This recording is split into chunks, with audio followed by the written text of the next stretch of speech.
Que Ok, alegria, peraí, tá doutora bem. Luciana, ter você aqui com a gente para falar de um assunto que, né, para mim, principalmente, é maravilhoso, falar de intercâmbio, principalmente da terceira idade. Mas antes da gente falar desse assunto, eu gostaria que você se apresentasse para as pessoas conhecerem, quem ainda não conhece, para a gente É uma entrar no alegria estar aqui. assunto. Aqui é uma alegria estar com você, Neila. Obrigada pelo convite. Eu sou Luciana Tricoli Vilela, sou médica geriatra, sou de São Paulo, estudei em São Paulo, fiz toda a minha formação no HC da Faculdade de Medicina da USP, aqui de São Paulo mesmo, e adoro conversar com os idosos, adoro atender os idosos, tanto com a ideia de fazer prevenção, de promover envelhecimento saudável, quanto também de cuidar daqueles pacientes que já têm muitos comprometimentos de saúde que precisam de um olhar geriátrico. Mas é isso aí. Maravilha. Bom, a gente convidou a doutora Luciana, né, por ser realmente uma referência, né, no Brasil aí, principalmente com o público, né, acima de 50, 60 anos, mas porque no dia que, né, eu comentei com ela sobre o intercâmbio da terceira idade, ela ficou surpresa, né, com isso tudo. Então, a gente convidou a doutora para falar, né, o que que ela achou, né, disso tudo. A gente já manda alunos individuais, em grupos, há muitos anos, eu vou falar aí há mais, né, de 10 anos com esse público, a gente já tem um carinho especial por a gente acreditar dos inúmeros benefícios, né, que a terceira idade acaba aproveitando com a experiência de intercâmbio, porque ele vai além do turismo, né, ele vai além do simplesmente visitar os pontos turísticos e conhecer a cultura superficialmente, é viver de fato um dia a dia, né, em uma outra cidade, em um outro país, com coisas totalmente diferentes. Mas a gente queria, né, falar um pouquinho de outros fatores que é mais voltado para a parte médica. Então, doutora, quando eu comentei né, com você com relação à possibilidade, né, de que a gente também manda pessoas acima de 50 anos para viajar, para fazer um intercâmbio, para viver um período fora, né? O que é que você achou mais interessante? Que eu lembro que você, nossa, mas pode. Conta para a gente aí o que é que você, como, né, como a médica, como acompanhante, né, de pessoas dessa terceira idade, acha disso tudo. Bom, eu acho extremamente saudável, importante. Você sabe, Neila, eu costumo dizer para os pacientes que a gente encontra pessoas cronologicamente jovens que estão envelhecidas por dentro e pessoas cronologicamente idosas, velhas, mas que por dentro têm muita juventude. E o que diferencia um do outro? Basicamente, isso são, eu estou falando baseado em estudos e baseado na experiência desses anos de geriatria. Basicamente, o que diferencia aquela pessoa que conserva a juventude interior é quem conserva sonhos, tem projetos, tem objetivos. Então, você se propor uma coisa, uma atividade nova, se propor, por exemplo, a fazer uma viagem, aprender uma língua nova, conhecer uma nova cultura, interagir com outras pessoas, ou seja, sair daquela situação do conhecido, daquela situação confortável, isso é muito saudável do ponto de vista psicológico, emocional e neurológico também. Então, a gente sabe, por exemplo, que um dos fatores é, que são modificáveis, ou seja, aquilo que a gente pode intervir para tentar prevenir a demência, são os hábitos de vida saudáveis. Isso, muita gente pergunta, nossa, mas como que eu faço para prevenir Alzheimer, prevenir outras formas de demência? Bom, a primeira coisa é, preciso viver de uma forma saudável.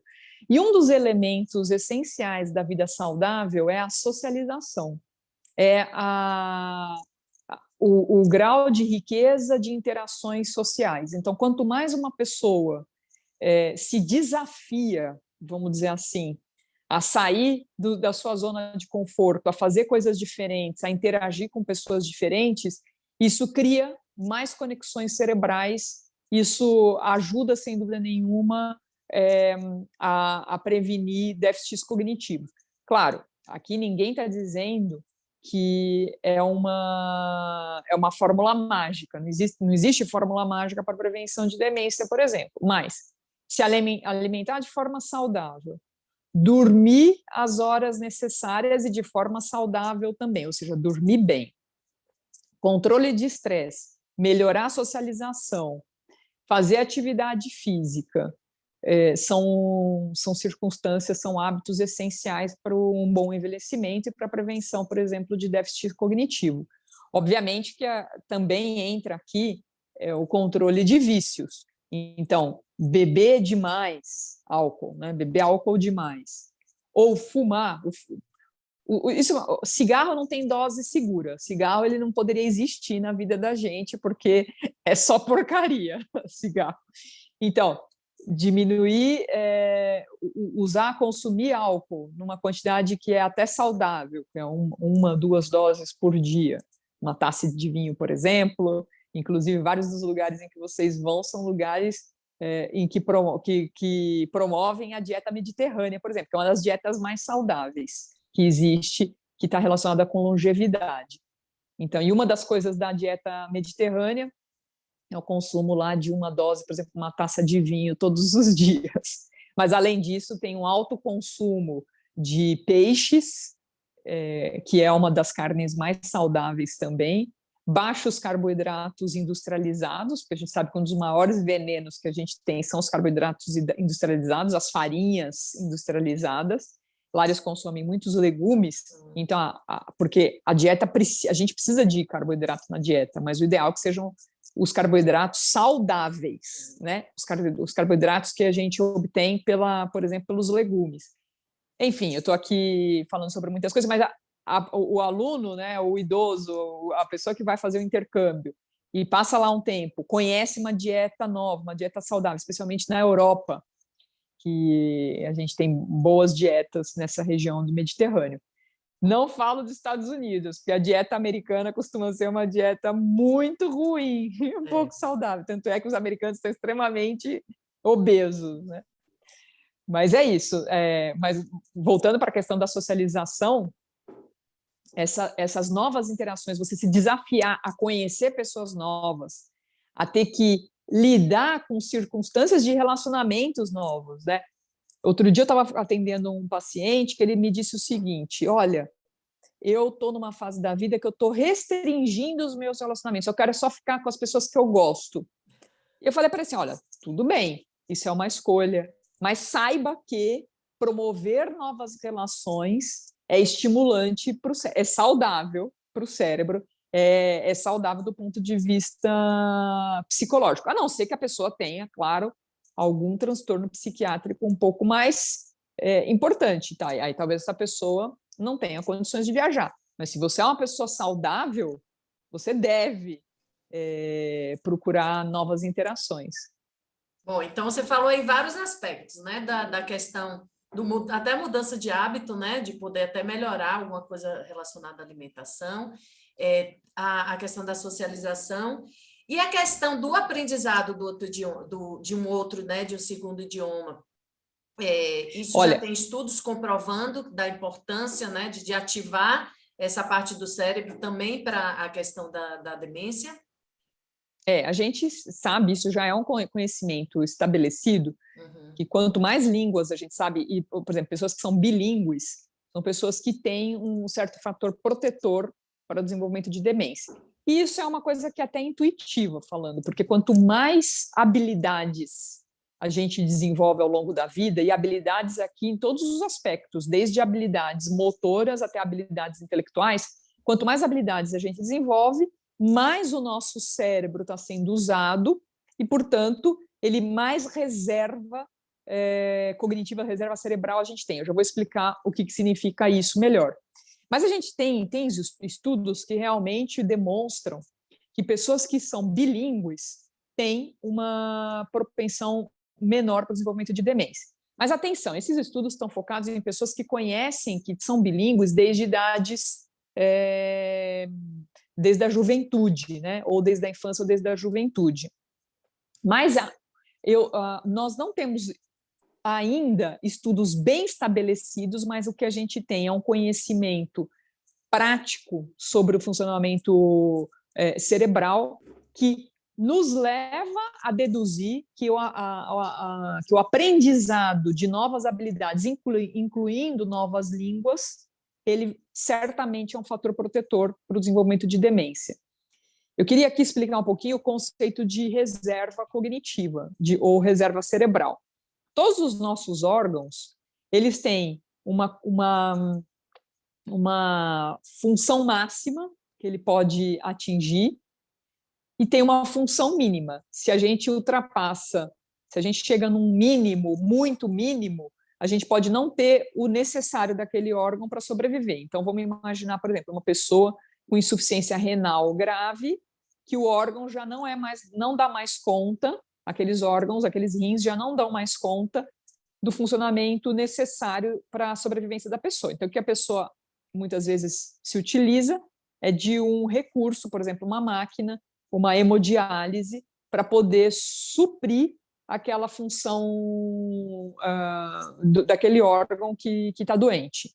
Então, a gente tem hoje recursos para suprir funções de rim, função do coração, até função pulmonar, por exemplo, no contexto de pacientes que usam ventilação mecânica, né, que usa respirador. Enfim, isso são situações graves. Mas o que eu quero explicar para todo mundo? Os nossos órgãos, eles têm uma reserva que é como se fosse uma poupança de saúde. Então, todo mundo, para sobreviver, tem que ter uma poupança, porque se acontece alguma intercorrência no meio do caminho, alguma necessidade não planejada, a gente tem lá a reserva econômica.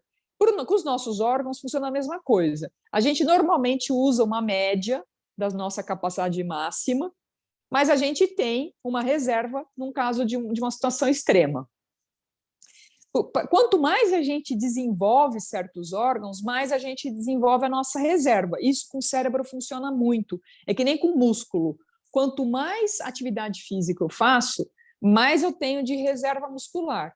E se eu fico parada, o músculo, o que vai acontecendo? Ele vai hipotrofiando, ele vai ficando... A gente fala assim, está atrofiado, né? Você fica mais fraco.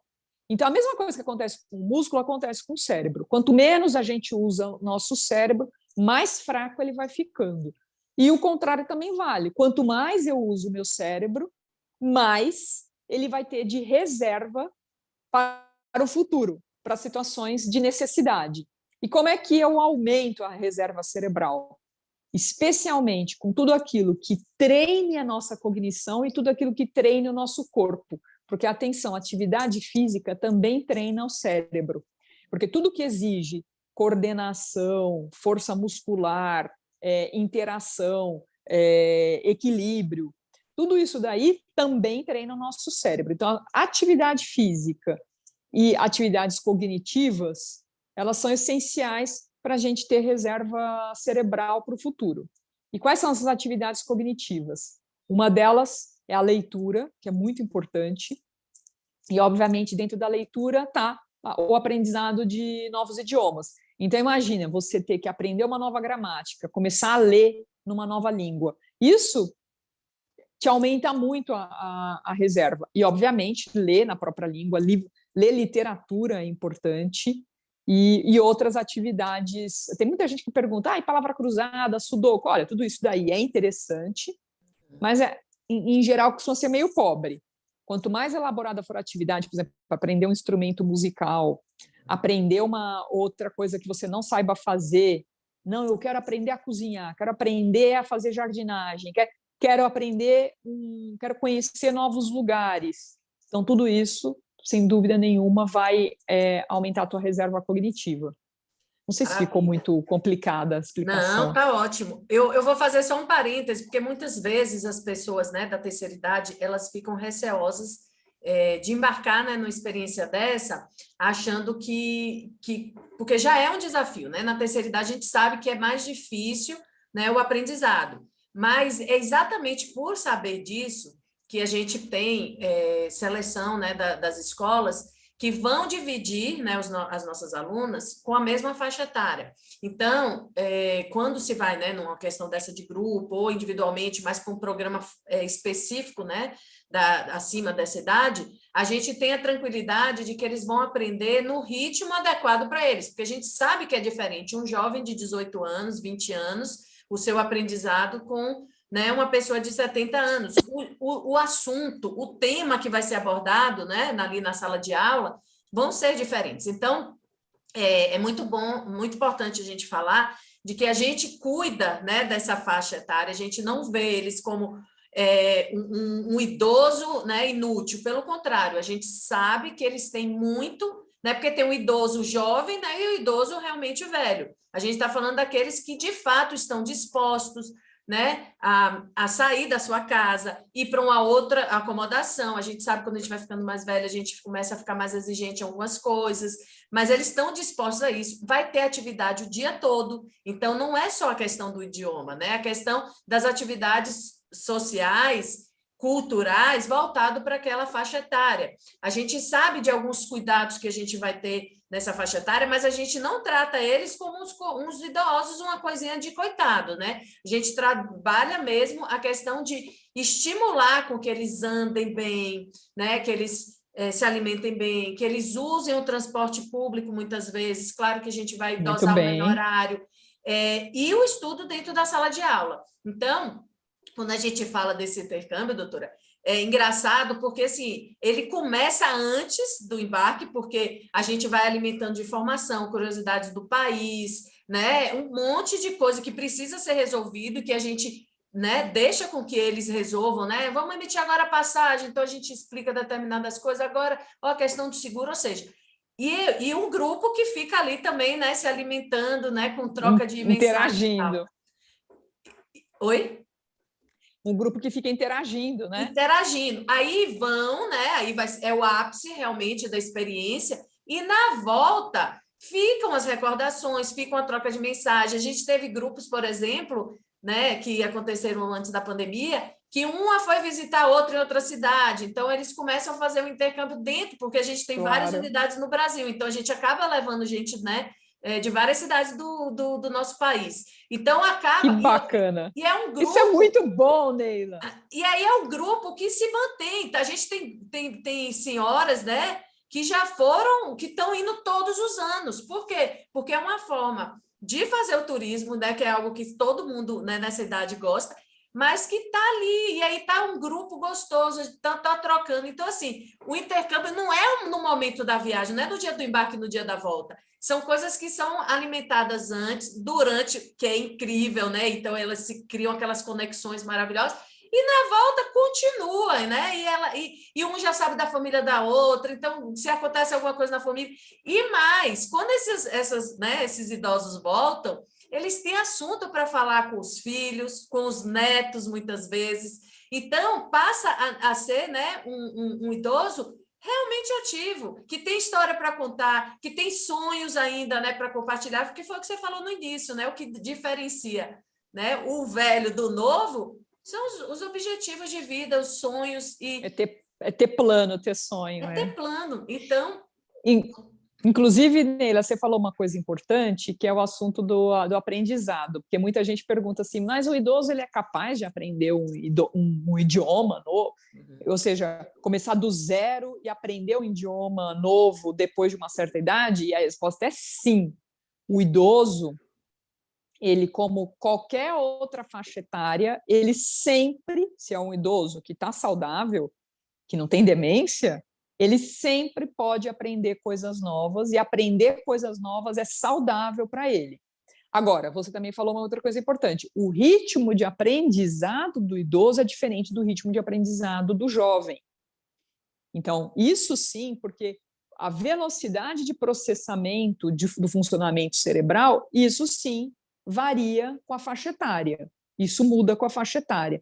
Então, isso que você falou, que vocês dividem os grupos conforme a faixa etária, isso é o ideal, porque você vai conseguir que seu público seja homogêneo, porque exatamente o ritmo de aprendizado e o background, né, o pano de fundo de recursos intelectuais são mais semelhantes de acordo com cada faixa etária.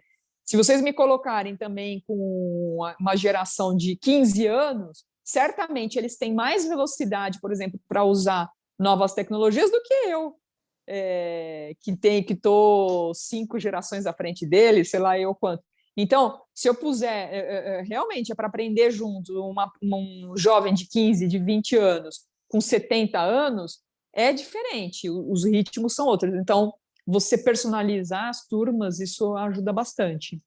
E o que a gente vê é isso, eles ficam mais confortáveis, vai no tempo, né, ideal para a faixa etária, mas não deixa de estimular, não deixa de puxar um pouco, né, porque tem que, né, tem um desafio mesmo, né, de aprender. Sim. E a gente faz, geralmente são 2 semanas, né, porque para essa faixa etária a gente entende também que eles não gostam de ficar tanto tempo, apesar de que alguns acabam ficando um pouquinho mais depois, mas já se tem uma evolução, é porque aquela coisa, né, de aprender um pouquinho, aí vai para o restaurante, vai para um supermercado, vai para alguma coisa, ele vai ter que botar em prática. Então, é algo que fica uma coisa gostosa, natural, e a gente também sabe que eles não estão indo lá com o objetivo final de fazer uma prova, de passar numa seleção, não é nada disso, é algo muito mais prazeroso do que, de fato... Lúdico. Então, torna a experiência. Então, os feedbacks que a gente tem das nossas alunas, né, dos nossos alunos, é esse. Nossa, não imaginava que eu fosse voltar a estudar um dia, né? Que legal poder estudar, mas que não é da mesma forma que a gente tinha pressão lá, né, atrás, porque a gente precisava, né, ter um resultado obtido no final. É, de fato, trocar ali aquelas primeiras palavras. Muitos alunos já estudaram, quando era mais novo, por exemplo, o francês, né, na escola, porque antigamente tinha-se o francês, né, mais presente assim, no ensino.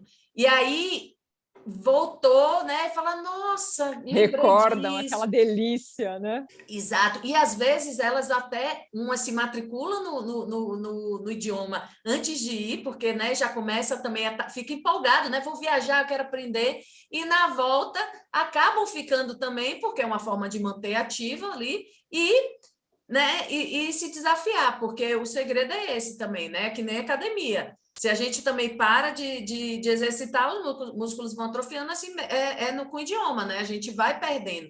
Então, o intercâmbio existe, né, a gente trabalha com grupos durante o ano, mas quem puder manter isso, né, entre uma viagem e outra, é excelente, porque você está se propondo ali a manter a sua cabeça ali ativa. Então, eu sou suspeita, eu sou apaixonada por esse programa, né, de todas as idades, mas nessa fase da vida que as pessoas já estão, né, com menos desafios, com menos sonhos, você acaba despertando coisas, e aí o resultado é benéfico não só para quem está fazendo, mas também para a família, né? Ver os pais bem, ver que eles estão, né, curtindo, que eles estão vivendo, porque é viver, né? Tem que ter. Então, exatamente, é encher a vida de vida. De vida. Enquanto está vivo, tem que viver, né? Tem que investir E é muito bom coisas. que você chega lá num país, aí você interage com outras pessoas, às vezes também de outros países, aí você fica com curiosidade, puxa, gostaria também de conhecer melhor ou de me interessar mais sobre aquela outra região. Gente, isso é riquíssimo, é riquíssimo. É porque na Europa é muito comum, né? As pessoas se aposentam pela própria facilidade ali, né? De mudança de Suporte país. social, Eles fazem Ah, muito. Isso já acontece há muitos anos. No Brasil, é um produto novo. A gente está falando aí, né, de uns 10 anos. Mas lá fora, isso já existe há muitos anos. Eles saem, por exemplo, francês vai para a Itália aprender um pouquinho de italiano quando se aposenta. Então, isso. isso já é muito rico lá fora. E o que você falou é verdade, né, de você conhecer outras pessoas, conhecer outra cultura, até de ter curiosidade. Não, no próximo destino eu vou lá, olha, quando eu for para Madrid, eu vou Isso. lá, a gente vai se encontrar. Ou seja, criar conexões no mundo, por que não, né? Exatamente. E agora com o WhatsApp, que ajuda a gente a manter esses contatos, Redes é sociais, né? fantástico, é fantástico. Não, E eu fiquei muito empolgada quando você me contou, exatamente por causa disso, porque é um grande estímulo. As pessoas que tiverem a oportunidade de fazer esse investimento, porque tem que pensar assim, porque é um sim, investimento, sim. Uhum. vale muito a pena. E a preocupação, doutora, aí depois, pós-pandemia, que muitas pessoas estão, né? Um pouco, ai, mas e aí, essa É questão do verdade. Covid e tal? O que é que você acha aí hoje, né? A Olha, gente está falando aqui em julho, né? Como é que, né, a situação sim. que nós estamos? O que é que você fala sobre isso? A gente teve recentemente um aumento no número de casos, isso é evidente para todo mundo está com gente conhecida com Covid. Felizmente, o Covid que a gente tem observado agora nesses últimos tempos aumentou muito o número, mas a gravidade caiu, muito provavelmente, tanto por ser, neste momento, uma cepa menos agressiva, mas também porque a população está vacinada em massa. Então, a vacinação de um grande número de pessoas, sem dúvida nenhuma, auxiliou muito no controle da gravidade da infecção, da pandemia. Mas a gente tem que ter em conta uma coisa: o Covid não vai embora nunca mais. Este vírus, SARS-CoV-2, ele foi incorporado agora no nosso mundo. Então, assim como a gente tem o vírus da influenza, que anualmente há pessoas que morrem de influenza, agora, para sempre, anualmente vai haver pessoas que vão morrer de Covid ou com Covid, né? Porque muitas vezes o Covid é só a última gota que faltava para transbordar o copo, né? Daquela situação de saúde que era já uma situação instável. Então, para as pessoas saudáveis, em geral, a infecção tem sido bastante leve.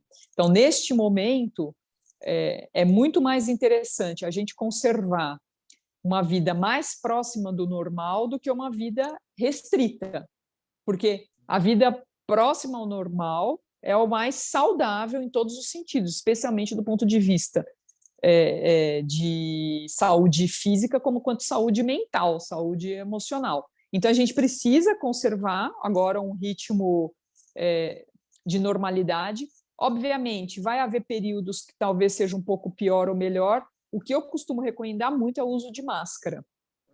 Então, todo mundo que tiver com sintomas respiratórios, é importante usar máscara para não contaminar as outras pessoas. A gente precisa incorporar essa cultura. Estou com o nariz escorrendo, estou com um pouquinho de dor de garganta, estou me sentindo meio esquisita. Usa máscara, porque você pode estar com alguma infecção viral, pode até não ser Covid, mas pode ser qualquer outra infecção viral, e você ajuda a diminuir a propagação dessa infecção se você usar máscara quando você estiver doente. E quem fica um pouco inseguro de sair de casa, saia de casa com máscara. Mesmo não sendo obrigatório, ninguém vai se escandalizar de ver outra pessoa de máscara, não é mesmo? Sim. Então, quem ficar mais confortável, use máscara quando estiver com outras pessoas. Quando estiver na sala de aula, por exemplo, pode assistir a aula com a máscara, tira quando estiver ao ar livre, quando for conversar com outras pessoas próximas, continua usando a máscara. Eu, por exemplo, né, sou uma super adepta. Eu estou me referindo especialmente à máscara, porque a principal fonte de transmissão do Covid, isso está mais do que claro para nós, é respiratória, por via respiratória. Mas, obviamente, sempre manter a higienização, isso daí é de cuidado básico. Mas eu ia falar que eu sou uma fã de máscara, eu uso máscara muito mais do que a maior parte das pessoas, e, em geral, quando eu estou em público, eu estou num lugar assim, eu estou de máscara, já me habituei com o uso da máscara. Tem gente que não gosta, que não consegue, não se dá tão bem, tudo bem, é respeitável, mas é importante a gente manter a atividade de vida, né? Eu costumo dizer, sabe, Neila, é o seguinte: para a gente ter um envelhecimento saudável, para a gente chegar a ser um velho bem, a gente tem que ter perna e cabeça. E para ter perna e cabeça, eu preciso, sem dúvida nenhuma, fazer muita coisa na rua. Eu preciso fazer atividade física, preciso caminhar e preciso manter a minha cabeça muito ativa. Então, maravilha. Essa é a fórmula do envelhecimento saudável. A gente vai fazer muito quando intercâmbio, bater perna né, e trabalhar a cabeça. E estimular a cabeça. Então, vocês estão fazendo duas coisas que são essenciais, porque isso mantém a pessoa independente, ela tem força física e ela tem cabeça para comandar a própria vida. Maravilha. Aí sim, né? Pode viver muito tempo, porque aí vai valer a pena.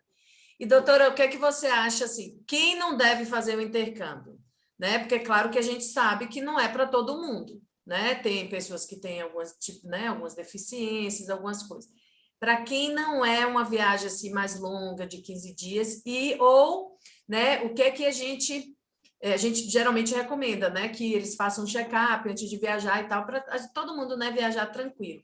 Mas tem alguma coisa Sim. que você acredita assim, olha, esse paciente, né, esse idoso não é recomendável? O idoso que tiver com qualquer doença clínica instável, então, por exemplo, eu tenho doença cardíaca e eu estou em ajuste de medicação. Eu tenho pressão alta e minha pressão ainda não foi ajustada. Então, qualquer situação clínica ainda instável, porque você vai estar em outro país, você vai ser submetido a uma viagem de avião longa, você vai estar nesse outro país, a assistência médica vai ser diferente, existe a barreira do idioma para você poder se expressar se acontecer qualquer coisa. Então, o ideal é ir exatamente o que você falou, um check-up feito. Se você tem muitas doenças clínicas, já infartou, já teve derrame, tem insuficiência renal, tem insuficiência do fígado, qualquer outra doença mais séria, é importante você conversar com o seu médico para saber se está tudo ok. Mas, em geral, quem tem força física, em geral, está apto para viajar. Agora, tem um outro ponto que é importante, que é o ponto da saúde mental. Uhum. Como a viagem de avião é longa, a pessoa não pode ter pânico, ou pelo menos o síndrome do pânico descompensada. Uhum. Se a pessoa tem síndrome do pânico, mas está medicada e está bem, já Uhum. superou, ótimo, é um bom desafio, inclusive, ir. Mas se a pessoa ainda não estiver bem compensada, transtorno do pânico ou qualquer outro transtorno mental que não esteja ainda muito bem ajustado. Agora, de resto, é ótimo ir, inclusive ajuda a melhorar, né? Maravilha. Bom, então, aprovado aí esse programa pela doutora Luciana, vocês viram tanto, né, de benefício que isso traz. E, claro, né, quem puder fazer esse investimento, sem dúvida, vai colher muitas coisas maravilhosas, né, até o final da vida, porque a gente, de fato, relembra, né, e tem essa memória, né, afetiva aí de uma experiência positiva por muitos e muitos anos. Então, quero te agradecer, muito Eu que obrigada. agradeço, Continue Neila, a cuidando aí, oportunidade. né, dos seus pacientes que estão em ótimas mãos e estamos Eu aqui para tenho quem tiver interesse mesmo em ver mais detalhes sobre esse programa. só uma coisa que eu gostaria de falar. Hum. Eu realmente atendo muitos pacientes idosos, é o meu cotidiano, e tenho muitos pacientes que viajam, muitos mesmo, porque realmente, como você falou, a partir da terceira idade é um momento que as pessoas muitas vezes têm tempo, pouparam Uhum. o dinheiro, então podem fazer esse investimento e gostam de conhecer coisas novas. Então, realmente, viajar é uma coisa cada vez mais frequente entre os meus pacientes. E eu não vejo nenhum paciente insatisfeito com isso. Ao contrário, quando a pessoa já começa a ficar cansada de viajar, em geral é porque ela já também está com alguma outra limitação um pouco mais importante. Eu acabei não mencionando, uma pessoa que esteja com muitos problemas de locomoção pode ser que sofra numa viagem dessa. Então, precisa estar bem acertadinho. Dores, precisa estar controlado das dores, é importante ver toda a questão do equilíbrio. Então, se também um idoso que cai com muita frequência, é um idoso que precisa fazer uma investigação, porque cair com frequência não é normal. É frequente na população idosa, mas não é normal. A gente precisa Investigar, né? intervir, investigar e propor um tratamento, uma investigação, uma reabilitação, se for o caso, né? Então, essa também é uma outra situação de atenção. Mas, em geral, a gente tem que tirar da nossa cabeça que existe uma data limite, uma idade limite para as coisas. Só pode viajar até tal idade, só pode dirigir até tal idade. Não existe uma idade limite para as coisas. Existe os limites de cada um, mas não a idade limite. Então, não existe uma nota de corte, vamos dizer assim. E É muito E uma das individual coisas mesmo, né? é muito individual. Inclusive, uma das coisas mais interessantes que eu acho na geriatria é como a população idosa é heterogênea. O que significa isso? Você tem pessoas da mesma idade que estão muito bem e pessoas da mesma idade que estão muito mal. E isso depende de uma série de fatores. Entre os fatores que dependem disso é como a pessoa viveu quando ela era mais nova. Quais foram os hábitos de saúde que ela teve quando ela era mais nova. Isso é uma coisa. Outra coisa também é genética. E, às vezes, algumas circunstâncias de acaso que podem acontecer. Uma pessoa que sofreu um acidente, que sofreu qualquer outra circunstância que não era assim previsível na sua vida. Ok. Mas o fato da gente ter pessoas idosas com a mesma idade, em situações tão diferentes, e cada vez mais a população, a média populacional é mais alta, a média de idade populacional é mais alta, ou seja, a população está envelhecendo, cada vez mais vai ser o comum que pessoas idosas estejam fazendo tudo aquilo que uma pessoa 30 anos mais nova faz. Obviamente que talvez com um ritmo um pouco diferente, com algumas adaptações de locomoção, não importa. Mas a gente tem que pôr isso na cabeça. A idade não é impedimento. A idade em si não é impedimento. Então, e é o que a gente faz, né? A gente não limita a idade, a gente limita realmente as condições, né, que a pessoa condições clínicas da pessoa. Então, a gente tem senhoras que de 80 e poucos anos indo e é a mais animada do grupo, é a mais. Então, assim, e isso serve até de exemplo, né, para as mais novas, de falar, olha como é que ela tá, né, e de se espelhar como algo realmente sendo positivo, né? Então, é sensacional essa troca, né? Eu vejo a minha mãe, ela tem 70 anos e ela funciona, vou ser bem franca, como uma pessoa, eu que tenho um pouco mais de 40 anos, ela funciona exatamente como eu, e às vezes muito melhor do que eu em algumas coisas. Maravilha, então você tem um então, bom exemplo dentro de casa, né? Não a vejo envelhecida, é isso que eu quero dizer. Sim. A sua mãe também, ela é muito jovial, tem mais de 70 anos e é muito jovial, tem muita energia, muita saúde. Mais do que eu.